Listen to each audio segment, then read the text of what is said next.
పెళ్ళైనా పండగైనా వేడుక ఏదైనా పట్టు చీరల ప్రత్యేక వేదిక Varahi silks. Hi hello welcome to Suman TV. నేను మీ రోషన్. సో ప్రస్తుతం నాతో పాటు ఉన్నారు the great actor Kota Srinivasarao గారు తమ్ముడుగా ఇండస్ట్రీకి ఎంట్రీ ఇచ్చినప్పుడు కూడా తనకున్న నటనతో తన డైలాగ్ డెలివరీతో తనేంటో ప్రూవ్ చేసుకొని ఇంత దూరం వచ్చిన the one and only great actor quota Shankarrao గారు. సో కోటా శంకర్రావు గారు నమస్తే. నమస్కారం. సో అచ్చు గుద్దినట్లు కవల పిల్లలు ఉన్నట్టే ఉంటారు మీరు, కోటా శ్రీనివాసరావు గారు. మీరు ఆ ఫేస్ కానీ, హైట్ కానీ, వెయిట్ కానీ, గుండు కానీ, నవ్వు కానీ, వాయిస్ కానీ, కళ్ళు కానీ ఎక్కడ కూడా కొంచెం కూడా అరే ఆయన చూసి ఈయన చూస్తే ఇద్దరు ఒకటే కదా అనుకునే అంత లాగుంటారు కదా. చిన్నప్పటి నుంచి అలానే ఉంటారా లేకపోతే పెద్ద ఫీచర్స్ వయసు వచ్చినట్టు వచ్చేస్తాం కానీ చిన్నప్పుడు కలిసేది ఎక్కువ తక్కువ. ఇప్పుడు ఏజ్ గ్యాప్ ఎక్కువ ఉండదు కాబట్టి చిన్నప్పుడు తెలియదు, ఇప్పుడు తెలుస్తుంది. ఇప్పుడు కలిసిపోతాం కాబట్టి సినిమాల్లో తెలిసిపోయింది కదా. అవును. తమిళనాడు వెళ్ళామనుకోండి, వాళ్ళు శ్రీనివాసరావు మీరే కానీ కాదబ్బా అంటే నమ్మరు. ఎందుకంటే వాళ్ళు ఎక్కువ బయట చూడరు కదా. బయట నేను చూసిన ఆయన కాదని మీరు అబద్ధం చెబుతున్నారు, పొయ్యి కాదురా బాబు నేను కాదంటే నమ్మరు. అట్ట అంత బాగా కలిసిపోయి ఉంటారు. కాదు అని ప్రూవ్ చేసుకోవాలంటే ఏది చేస్తే నమ్ముతారు? ఏదో చెప్తున్నాడు రా ఊరికి మాయ కొడుతున్నాడు అంటారు తప్ప ఓకే అలా అంత బాగా రిజంబ్లెన్స్ విపరీతంగా ఉంటాయి. Okay.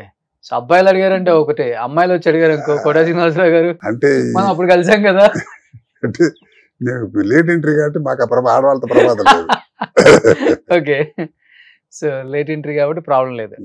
So first of all thank you sir, thank you so much. అడగగానే కొత్త సంవత్సరంలో అండ్ సంక్రాంతి రాబోతుంది, డెఫినెట్ గా నేను కూడా చాలా మాట్లాడే ఉన్నాయని చెప్పి వచ్చారు కాబట్టి first of all advance wish you happy new year and wish you happy pongal మీకు మీ కుటుంబ సభ్యులందరికీ కూడా.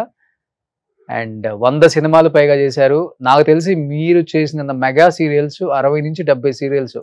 విలన్ అంటే మీరే గుర్తొచ్చేవాళ్ళు. అటు సినిమా ఇటు సీరియల్ 40 సంవత్సరాల పాటు రెండు బ్యాలెన్స్ చేసుకుంటూ వచ్చి ఎక్కడా కూడా చిన్న కాంట్రవర్సీ కూడా లేకుండా ఇంత దూరం ప్రయాణం సాగింది అంటే ఒకటి మనం మంచి మనసు ఏమైనా ఉండాలి, లేకపోతే ఎవరన్నా ఏదన్నా అన్నా కానీ అంటే అన్నాడులే అని చెప్పేసి వెళ్ళిపోయే తత్వం అని ఉండాలి. ఎలా అనిపిస్తుంది ఈ జర్నీ చూస్తుంటే మీకు? మేము పుట్టిన వాతావరణం, మా పెద్దలు నేర్పిన సంస్కారం అది కొంత బాగా వర్కౌట్ అవుతుంది. తర్వాత అందరూ మనలాంటి వాడే, ఏదో పెద్ద చిన్న తప్ప మన ఇద్దరం కలిసే తిరుగుతాం. మీరు స్టార్ అవుతా నేను అవలేకపోవచ్చు, లేకపోతే మీరు కోట్లు సంపద దానివల్ల ఈర్ష్య పెంచుకుని వాడు కనుక ఏదన్నా మన కనుక ఇగ్నోర్ చేస్తే వాడి కర్మ అనుకోవాలి. కానీ అది చూసావు నేను కలిసి తిరిగాం, వాడు అటు చూశాడు, నా పక్కన చిన్న టుమిరి వేషాలు ఇస్తున్నాడు, పెద్ద యాక్టర్ అయిపోయాడు, అది తప్పు కదా. ఆ సంస్కారం ఇచ్చాడు దేవుడు. దాంతో ఏంటంటే అందరితో కలిసిమెలిసి హాయిగా హ్యాపీగా మాట్లాడుకుంటూ అట్లే లైఫ్. అంతే. చూడటానికి స్క్రీన్ మీద రఫ్ గా ఉంటారు కానీ రియల్ లైఫ్ లో అయితే చాలా సెన్సిటివ్. చాలా చాలా చాలా. మాకు మా ఫాదర్ దగ్గర వచ్చిందండి. మా ఫాదర్ బాగా వేదాంతి. ఆయన ఏ స్థాయికి వెళ్ళారంటే సంచరించే స్థాయికి వెళ్ళారన్నమాట. అంత దాంతో సంస్కారం అనేది కొంత జన్మ సంస్కారం, తర్వాత స్నేహితులతో వచ్చేది. తిరిగి మా బావగారు ఒక ఆయన మల్లెల స్వామి గారని, ఆయన కాలేజ్ లెక్చర్ చేశారు. ఆయన కానీ మంచి సంస్కారం, ఆయన ద్వారా కొంత ఏదో రకరకాల మా పెద్ద బ్రదర్ మా వాళ్ళు చేయటం. అసలు సినిమా బ్యాక్గ్రౌండ్ లేని కుటుంబం అని చెప్పుకోవచ్చు. అసలు అంటే మా నాన్నగారు కోట సీతారామాంజనేయులు గారు అని ఆయన డాక్టరు. ఆయనకి ఏంటంటే నాటకాలు అంటే ఇంట్రెస్ట్ ఉండేది. ఓల్డ్ ఎంబీబీఎస్ అప్పట్లో. అయితే ఆయనకి ఏంటంటే వేసేవాళ్ళు కాదు కానీ ఆ రోజుల్లో నాగయ్య గారు, కన్నమ్మ గారు ఇలాంటి స్టూడెంట్ మెడ్రాస్ మెడికల్ కాలేజ్ చదివేటప్పుడు నాటకాలు చూడటం, పౌరాణికాలు, రాగాలు గుర్తుపట్టడం, పద్యాలు అట్టా ఉండేది. దాన్ని ఇప్పుడు శాసన స్టేజ్ మీద కాలేదు కానీ ఈ కళ కాస్త ఏమంటారు కొంచెం గొల ఉండేది అదేంటంటే అప్పుడు. పైగా ఆయన ప్రొఫెషన్ బయటికి వెయ్యాలని ఇంట్రెస్ట్ ఉండేది కాదు. దాంతో ఆయనలో అది అంతర్లీనంగా ఉన్నది. మా ముగ్గురు బ్రదర్స్ కి ఇదే మాకు మా వాడికి జబ్బి అదే మా ముగ్గురికి అదే. ముగ్గురు ఎల్ఎస్ బ్రదర్ అసలు కోట నరసింహారావు అని అసలు మాకు ఆయనే ఇది ఎక్కించింది, నటన ఎక్కించింది గొల. మా వాడు మంచి సోషల్ నటుడు, పల్లెటూరు అంతే సిటీలు చేసేవాడు కదా నరసింహారావు అని. గౌరీ శంకర్ ఆర్ట్ థియేటర్స్ అని ఓన్ బ్యానర్ మా బ్రదర్కి. దాంట్లో 30 ఏళ్ళ మట్టి వేసేవాడు. మా శ్రీనివాసరావు నేను ముగ్గురు బ్రదర్స్ కలిసి 15 సంవత్సరాలు 4-5 వారాలు చాలకుండా నాటకాలు వేసాం ముగ్గురు కలిసి. మా వాడు మామూలుగా స్టేజ్ మీద వెళ్ళాను, మా పెద్ద బ్రదర్ హీరో వేసేవాడు. గమ్మత్తు ఏమిటంటే నేను నా 18 సంవత్సరం మా పెద్ద బ్రదర్ ఫాదర్ వేసేవాడు నాటకాల్లో.